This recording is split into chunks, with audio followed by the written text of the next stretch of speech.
Hello everyone, இன்னைக்கு நம்ம Blender டுட்டோரியலில் இந்த மாதிரி ஒரு ஸ்கெலிட்டான் கியூபை எப்படி க்ரியேட் பண்ணுறதுன்னு பார்க்க போகிறோம். அதோட 3D மாடலை பிளெண்டரில் க்ரியேட் பண்ண போகிறோம். நம்ம முதல்ல பிளெண்டர் ஓப்பன் பண்ணிக்குவோம். நான் யூஸ் பண்ணுற Blender version Blender 4.2. Once Blender open ஆனோடனே டிஃபால்ட்டாக இருக்கிற எல்லாத்தையும் ப்ரெஸ் பண்ணி ப்ரெஸ் பண்ணி டெலீட் கொடுத்து டெலீட் பண்ணிடுவோம். இப்போ நம்ம கியூபை தான் ஸ்கெலிட்டான மாற்ற போகிறோம். ஸோ ஒரு கியூப் ஆட் பண்ணிக்குவோம். ஷிஃப்ட் கொடுத்து மெஷில் கியூப்னு இருக்கும், அதை செலக்ட் பண்ணி ஒரு கியூப் ஆட் பண்ணிக்குவோம். நம்ம என்ன கான்செப்டில் இதை ஸ்கெலிட்டான மாற்ற போகிறோன்னா, இது உள்ள இந்த கியூப் உள்ளேயே ஒரு 3 சின்ன கியூபை உள்ளே வச்சு ஒரு கியூபை எக்ஸ் டைரக்ஷனில் ஸ்ட்ரெச் பண்ணி, இன்னொரு கியூபை ஒய் டைரக்ஷனில் ஸ்ட்ரெச் பண்ணி, இன்னொரு கியூபை Z டைரக்ஷனில் ஸ்ட்ரெச் பண்ணி, அந்த 3 கியூபையும் இந்த கியூப்லேருந்து எக்ஸ்ட்ராக்ட் பண்ணுறது மூலமாக இது ஒரு ஸ்கெலிட்டான் கியூபாக மாற்ற போகிறோம். அது எப்படின்னு பார்ப்போம் இப்போ.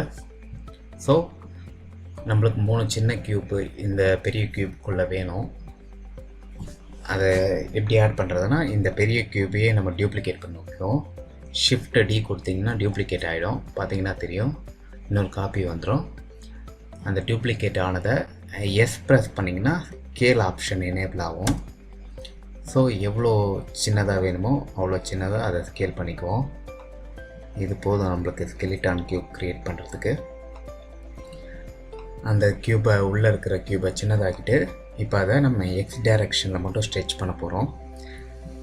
ப்ரெஸ் பண்ணி ப்ரெஸ் பண்ணிங்கன்னா எக்ஸ் டைரக்ஷனில் மட்டும் அந்த ஸ்கேலிங் ஆப்ஷன் எனேபிள் ஆகும். ஸோ இப்போ எக்ஸ் ஆக்சிஸில் அந்த கியூப் வந்து ஸ்ட்ரெச் ஆகிடுச்சு. இதே கியூப்பையே நம்ம காப்பி பண்ணி மற்ற 2 ஆக்சிஸ்க்கும்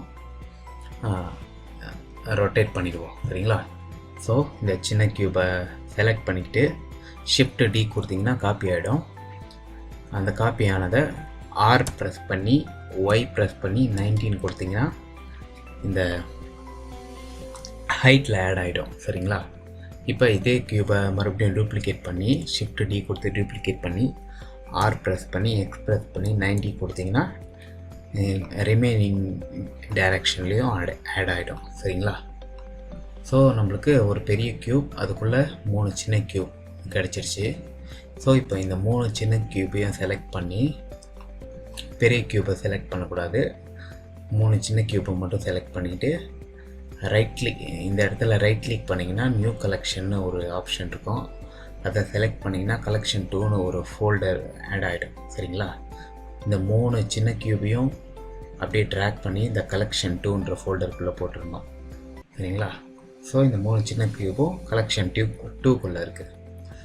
ஸோ இப்போ நம்ம இந்த மெயின் கியூப், எந்த கியூபை ஸ்கெலிட்டானாக மாற்ற போகிறோமோ அந்த கியூபை செலக்ட் பண்ணிவிட்டு மாடிஃபயர்ஸ்க்கு போய் ஆட் மாடிஃபயரில் ஜென்ரேட்டில் பூலியன் ஒரு மாடிஃபயர் இருக்கும், அதை ஆட் பண்ணிக்குவோம். சரிங்களா? பூலியன் மாடிஃபயர் ஆட் பண்ண உடனே இந்த ஆப்பரண்ட் டைப் பண்ண ஒன்று இருக்கும், ஆப்பரண்ட் டைப் பண்ணிருக்கோம். அதில் வந்து ஆப்ஜெக்ட் டிஃபால்ட்டாக இருக்கும், அதை கலெக்ஷன் மாற்றிருக்கோம்.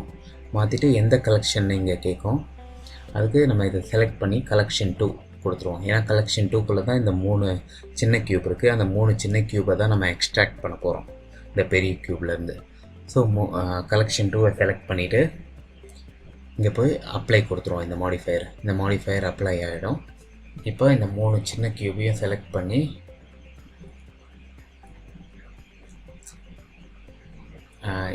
ப்ரெஸ் பண்ணி டெலீட் பண்ணுறோம்.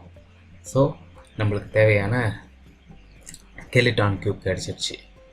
இப்படி தான் இந்த ஸ்கெலிட்டான் கியூபை பிளெண்டரில் நம்ம க்ரியேட் பண்ணோம். சரிங்களா? தேங்க்ஸ் ஃபார் வாட்சிங்.